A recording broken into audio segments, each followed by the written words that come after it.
Hey everybody, what's up and welcome back to today's video guys. And today guys, I'm going to go and be showing you how to turn off a Cash App NFC tag.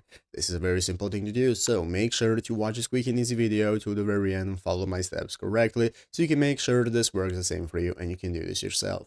But yeah guys, let's get straight into it. So first things first guys, we are going to go and be needing the official Cash App application. So if you not already have the application on your mobile phone, what we can do is go ahead and download it. So go to the App Store and open up your App Store on your mobile phone. Once you open it up, you can go into the search bar. In the search bar, we want to search for Cash App. Find the Cash App application. Once you open it up, we can go ahead and install it. So by installing the Cash App application, it's going to enable us to go ahead and log in. So you can go ahead and log in with your account, either with your phone number or with your login details, whichever way you prefer.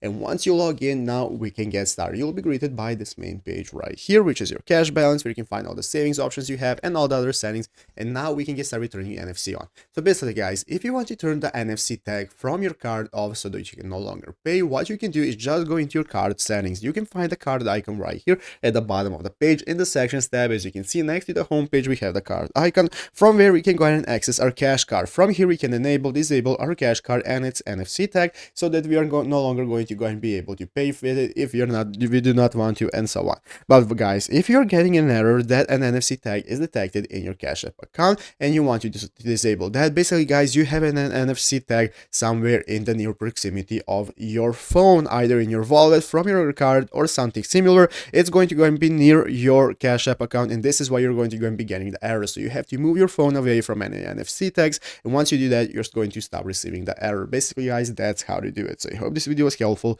If it was, make sure to leave a like, subscribe to the channel. So guys, thanks for watching, take care, and bye.